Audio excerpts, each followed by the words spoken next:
very exciting day as we begin the book of Herzfeld, Shmuel Perek Aleph.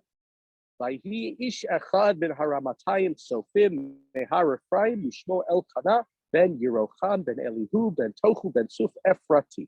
So we have a man who is from the hill country of Ephraim. And remember that much of the action in the book of Judges was Ephraim. Fights from Ephraim to Gidon, why don't you call us? Fights from Ephraim to Yiftach, why don't you call us into battle? Much of the action and much of the behavior of the tribe of Ephraim was not very good. Of course, it paled in comparison, as we learned from the behavior of the tribe of Binyamin in the story of Pilegesh Begiv'ah. But it's worth noting this is a man from the tribe of Ephraim. Below Shtei Nashim, and it's always a problem when somebody has two wives. Shem Achat Chana v'Shem Ashit Penina. Vayhi lefnina yeladim ulechana ein yeladim. Penina had children and Chana was unable. Classical biblical story where we have a barren woman. V'Allah ha'isha hu meiro miyamim yamima l'shtachavot v'lizboach la'Adonai tzvot b'Shilo v'sham shnei bnei Eli Chofni u'Pinchas kohanim la'Adonai. And unlike so many of the people that we learned about in the book of Judges, this man was not an idol worshiper. He was a man who would go to bow, to pray, to offer sacrifices to God in Shiloh. And it tells us in Shiloh were the two sons of Eli. We have not identified who Eli is, but we have the two sons of Eli, Chofni and Pinchas, who are Kohanim. And Pinchas, we know, is a name of Kohanim. We know, of course, Pinchas, who was the grandson of Aaron, who back in the book of Bamidbar went and just stopped a magefa, stopped a plague that was happening. And he was also in the book of Yehoshua as the leader of the delegation to the tribes of Reuven, Gad, and half of Menashe to make sure they were all united. So it's intriguing to see that even back then, that was a name of Kohanim now for multiple generations. Vayhi hayom. It was on a certain day, Elkanah was in Shiloh, and he brought a sacrifice for and he gave to his wife Penina and to her children portions from the sacrifice that they should eat. Ulechana yitain mana achat apayim. But to Chana he gave a portion. Ki et Chana ahei v'Adonai sagar rachma, because Chana was his favorite, even though God had closed her womb. Sounds similar to, right, Rachel and Leah. Rachel being Yaakov's favorite, but Leah is the one who has children. And Penina was upset because Chana, he gave basically the same amount as that he gave to Penina. He gave Chana more than she needed because she was his favored wife. And Penina, who has all these children, is upset. And so what would happen is that Penina would make fun of Chana. She would make her life miserable. She would taunt her. It's like they were siblings rather than co-wives, while one taunting the other. Right? She would make fun of her that I have kids and you don't. And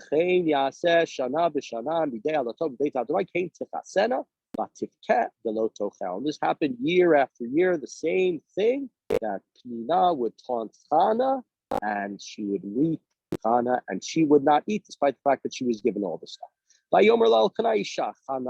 Lama tifki v'lama tochli v'lama yeran levaveh alonechi tov lach me'asara banim.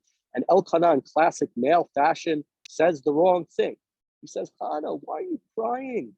Why won't you eat? Why are you so upset? I am better to you than 10 sons, than 10 children. My love for you is so great. It's not exactly what Chana wanted to hear, I would imagine, being that she was barren. So it seems in some way maybe she listened. So Chana gets up after she ate and she drank at Shiloh. So the aforementioned father of Chofni and Pinchas, Eli, is now brought in. We're told he is the Kohen, he is the high priest, and he is sitting in a seat near the doorpost of the temple of God. It's almost like he's maybe allowing certain people to go in or not allowing certain people to go in. He's watching over the proceedings, whatever it is. He's sitting on a chair in front of everybody. Vihi marat nafesh. And she was an embittered soul.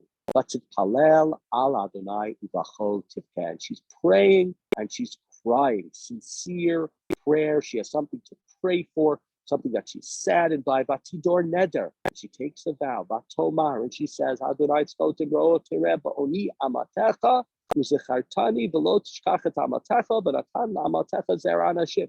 She says, oh God, Lord of hosts, if you look upon, if you see the suffering of your maidservant, you remember me, don't forget me. And if you grant me a male child, I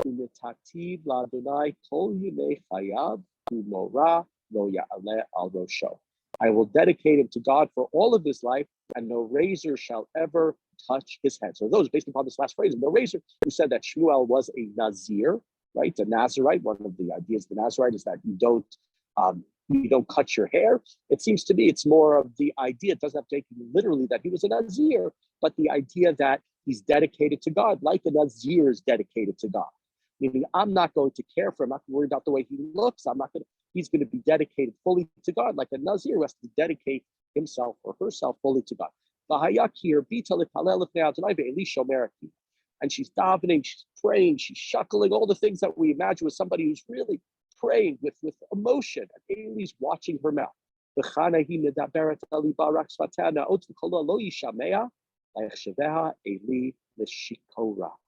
And she's saying words, but she's not talking. She's just speaking words. And Eli thinks that she is drunk. That's what Eli believes is happening here. Eli believes that she is drunk. We learned from here, from Khan, the Gemara tells us that this is like the Amidah, the Shmuel prayer, where we say the words. We're supposed to move our lips and say the words, but we don't say it out loud. It's derived in the Talmud from Chanu, which is, of course, amazing to think that the rabbis are deriving lessons from women back then in the era in which they lived in, that they looked at her as a model of prayer. And what's fascinating here, and this is what the problem we can see with Eli is, he is so he can't see what sincere prayer is. Here he is, the Kohen. He's supposed to be the shaliach, the emissary, the in-between, the messenger between God and the Jewish people. And there is a person who is praying with sincerity, who is hoping, praying, offering her any life of a child that she has to God. And Eli doesn't recognize that. He thinks she's drunk.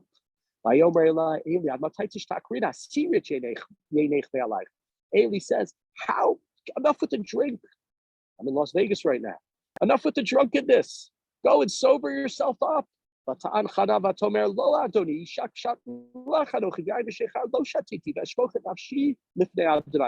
She answers, says, no, my master. I am just unhappy. I'm a bitter woman. I'm sad. I don't drink. I'm pouring out my heart to God. Don't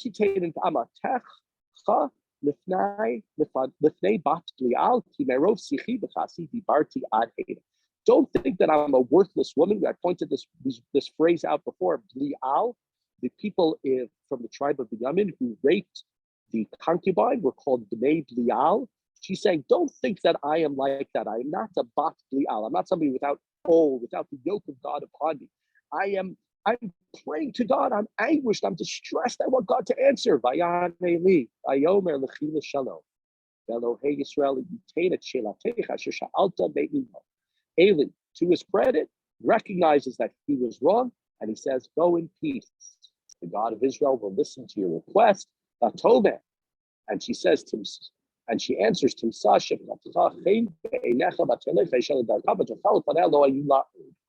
says, you're very kind, and she left, she ate, and now she feels that the Kohen of God has said that her prayers will be answered, and she's no longer saddened. She has a great belief that she will have a child.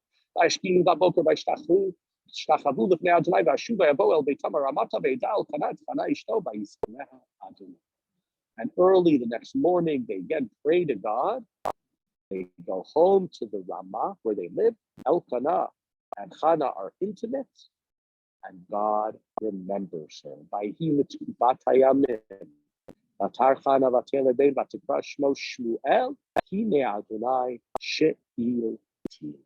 She conceives, She bears a son, and she names him Shmuel, meaning I asked the Lord for him. Right? Sha'al, I asked the Lord for him.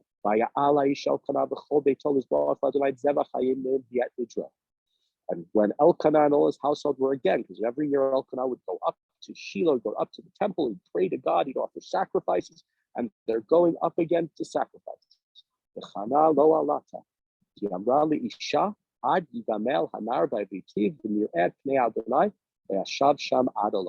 not going up this year. I have a young child. When he's weaned, then I'm going to bring him back to the priest, because once he appears there in the temple, he's going to stay there for good. He's not going to go home.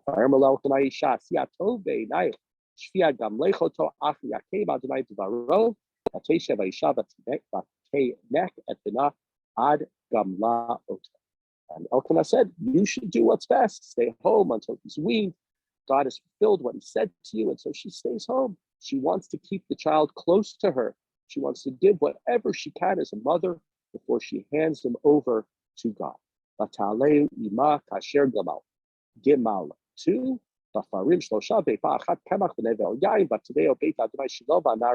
and now when he's weaned, he's 3 years old, 2 years old, 4 years old, whatever it is, 5 years old, she takes him up along with some bulls and stuff for an offering. He's still very young. She brings him to Shiloh. They offer the sacrifice, and then they bring the boy to Eli.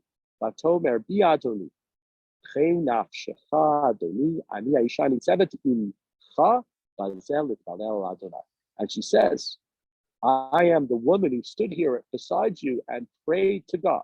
El hanar hazeh palalti. For this boy I prayed.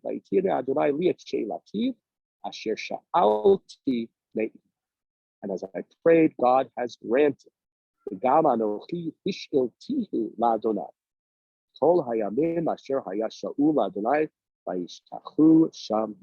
just as I, Sha'al, I requested from God for this child, therefore I am giving him over. Similar word, Sha'alti, it's the same word. It means here, I am lending him to God for all of the days he is for the Lord.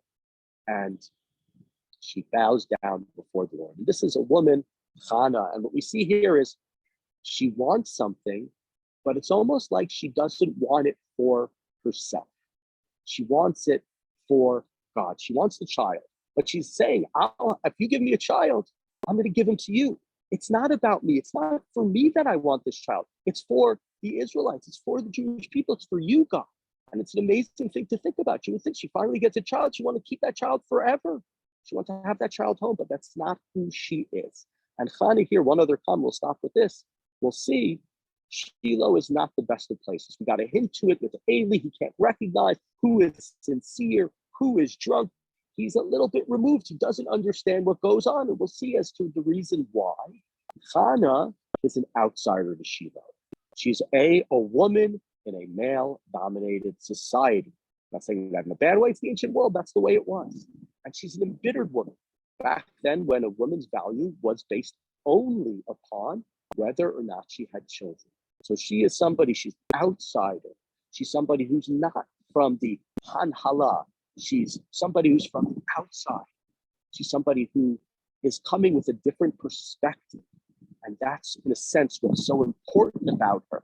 If she was just like everybody else, maybe she wouldn't have been so sincere. Maybe she wouldn't have had these regular prayers.